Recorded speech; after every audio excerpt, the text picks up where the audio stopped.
শীতের এই সকালে হারুদা, তোমার দোকানে চা না হলে চলেই না। হ্যাঁ বাবু, তাহলে আরেক কাপ চা দিই।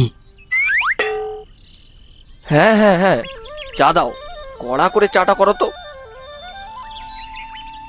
চা খেতে খেতে গল্প করতে থাকে নন্দন আর রহিম।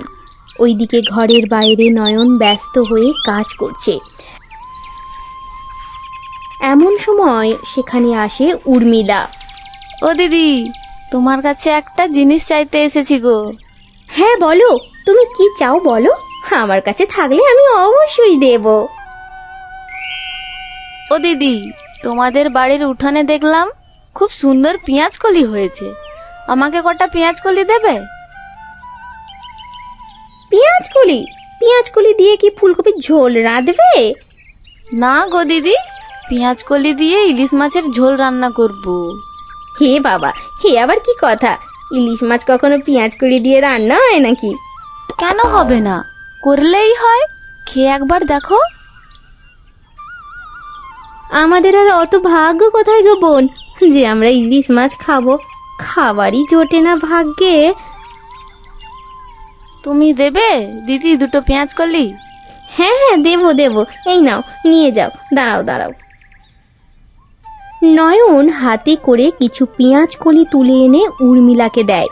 উর্মিলা তা নিয়ে মহা আনন্দে চলে যায়। তখন নয়ন বসে বসে ভাবে, কতকাল পেঁয়াজ কলি দিয়ে মাছের ঝোল খাইনি, আমার তো খেতে ইচ্ছা করে না, ভীষণ খেতে ইচ্ছা করছে। আচ্ছা, কিছু পেঁয়াজ কলি নিয়ে বাজারে গিয়ে যদি বিক্রি করতে পারি, তাহলে তো যে কোনো টাটকা মাছ কিনে আনতে পারবো, তাহলে বেশ ভালোই হবে। এই ভাবা মাত্রই নয়ন একটা ছোট্ট ঝুড়িতে করে অনেক পেঁয়াজ কলি তুলে বাজারে বিক্রি করতে চলে যায়। চায়ের দোকানের পাশ দিয়ে নয়ন যখন যাচ্ছিল, তার বর রহিম তাকে দেখতে পেয়ে বলে,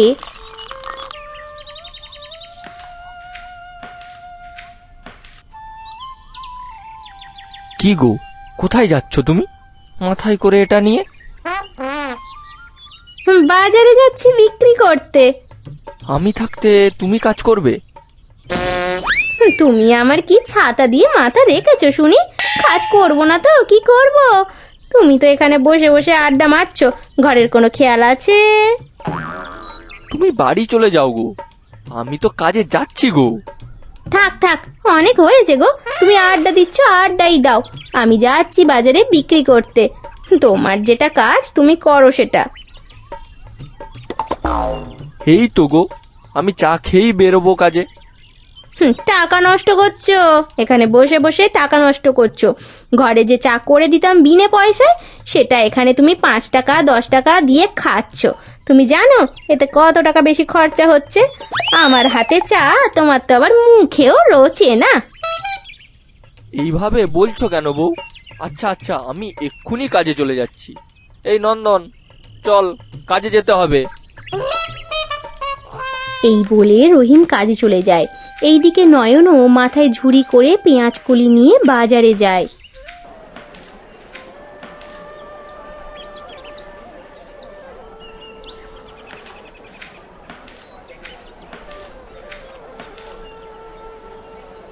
নিয়ে যান নিয়ে যান নিয়ে যান, পেঁয়াজ কলি নিয়ে যান, 100 গ্রামে মাত্র 10 টাকা।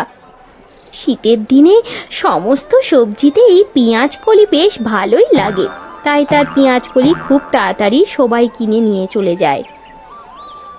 আজকে বেশ অনেক টাকা লাভ হয়েছে, দেখি তো বাজারে কোনো ভালো মাছ কিনতে পারি কিনা, অনেক দিন মাছ খাইনি। নয়ন ঘুরে ঘুরে মাছের বাজার দেখতে থাকে। হঠাৎ একটা দোকানে ইলিশ মাছ দেখতে পেয়ে দাঁড়িয়ে পড়ে নয়ন।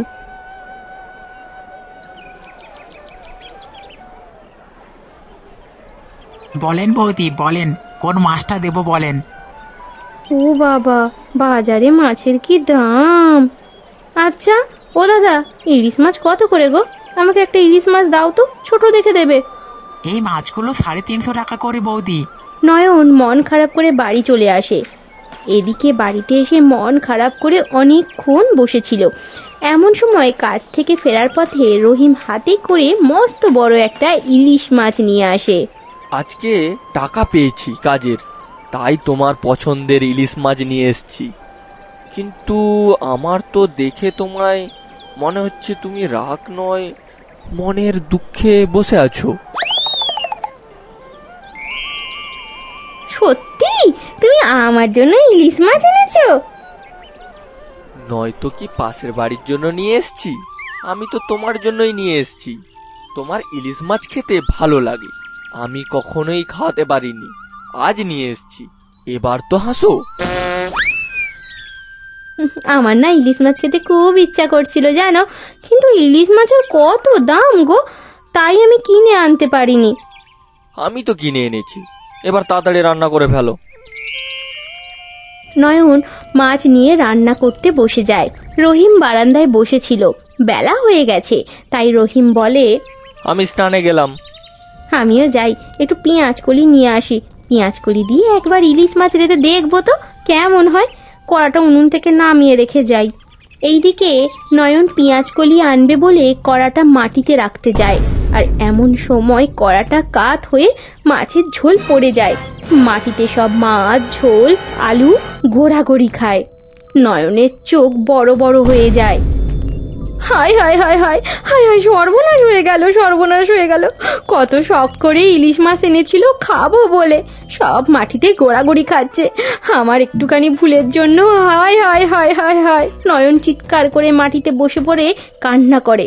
এমন সময় তার বর ফিরে আসে। এই অবস্থা দেখে নয়নকে সব কথা জিজ্ঞাসা করে। আরে কি হয়েছে বলো তো? নয়ন রহিমকে সব বলে, আর রহিমও এই অবস্থা দেখে চিৎকার করে ওঠে। সাবধানে মাছ কটা রাখতে পারো না, সব মাছ ফেলে দিলে। কত টাকা নষ্ট হলো বলো তো? যত সব টাকার মূল্য বোঝো না, কেউ টাকা রোজগার করতে যেন কষ্ট হয় না। আরে আরে আমি কি করেছি? আমি তো কিছুই করিনি।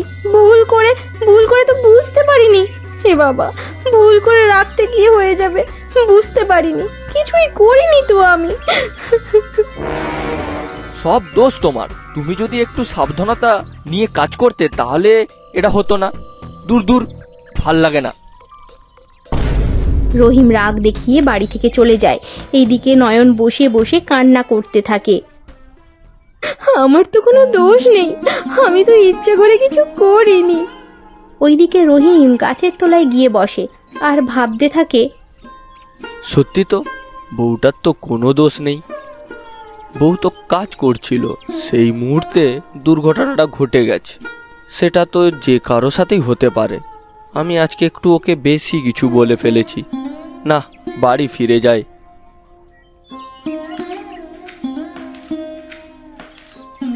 নয়নও মন খারাপ করে ঘর থেকে বেরিয়ে পড়ে আর যায় পাশের বাড়ি উর্মিলার কাছে।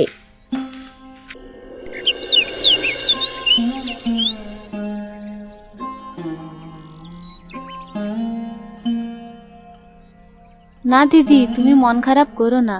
তুমি তো জানোই বেটা ছেলেদের মাথা একটু গরমই থাকে, আর মাথা গরম হয়ে গেলে কখন যে কি বলে নিজেই জানে না। তা বলে বোন এমন ভাবে বলবে? তুমি বলো না, আমি সংসারের জন্য কি না করি, সবই তো করি।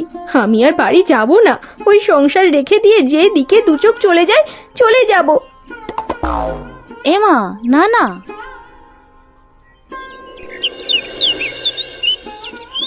এইদিকে রহিম ঘরে এসে তার বউকে দেখতে পায় না। যেমন উনুনের পাশে কড়া পড়েছিল তেমনই উল্টে পড়ে আছে, আর দরজা কপাট সব খোলা। রহিম মনে মনে ভাবে, বউটাকে একটু বেশি বলে ফেলেছি। ও আবার ঘর ছেড়ে চলে গেল না তো? রহিম ভাবে তার বউ বুঝি তাকে ছেড়ে চলে গেল। তাই রহিম খুঁজতে বের হয়।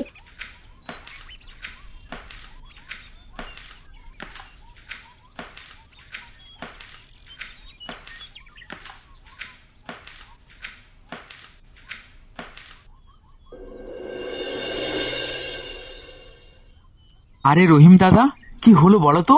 তুমি কোথায় যাচ্ছ এত হন্তদন্ত হয়ে? আর বলো না, আমার সব গেছে। আমার বউটা, আমি আমি আমি আজকে একটু বকেছিলাম, তাই বুঝি আমাকে ছেড়ে চলে গেল। হ্যাঁ, কি হয়েছে বলো? কখনো আমি বউকে কিছু বলিনি, খুব ভালোবাসি, কিন্তু আজকে কত টাকার দাম দিয়ে মাছটা নষ্ট হতে দেখে মাথাটা গরম হয়ে গেল, তাই আর কি একটু বলে ফেলেছি। সত্যিই কি বৌদি বাড়িতে নেই? না গো, কোথায় গেল কি জানি। কোথায় আর যাবে, এত কম সময়ের মধ্যে কোথাও যেতে পারে? চলো আমরা খুঁজি একটু। রহিম আর নন্দন রাস্তা দিয়ে যেতে যেতে উর্মিলাদের বাড়ির পাশে এসে পৌঁছায়, আর সেখান থেকেই নয়নের গলার আওয়াজ শুনতে পায় রহিম। 5 বছর বিয়ে হয়েছে আমাদের, মানুষটা কখনো আমার সাথে এভাবে কথা বলেনি, কিন্তু আজকে আমার সাথে যেভাবে কথা বললো, তুই বললি বলে আমি ফিরে এলাম, নয়তো চলেই যেতাম। একটা ছোট ব্যাপার নিয়ে এমন কথা করছো দিদি, তুমিও না সত্যি। যাও যাও, ঘরে যাও, দেখো হয়তো দাদা এসে তোমার খোঁজ করছে।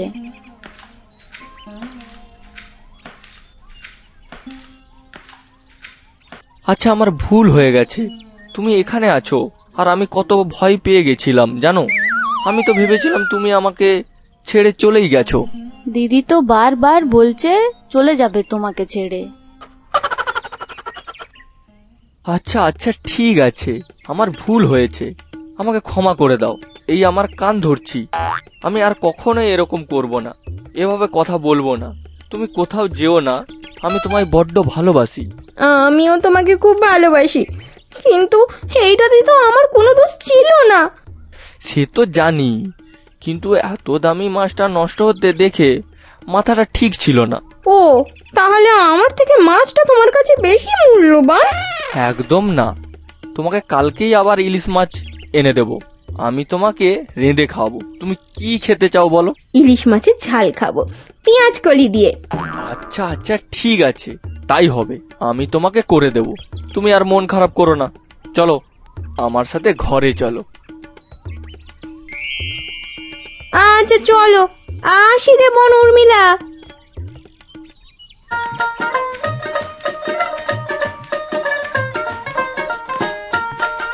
সংসার জীবন হচ্ছে এরকমই, পেঁয়াজ কলির মতো, কখনো মিষ্টি কখনো ঝাঁঝ।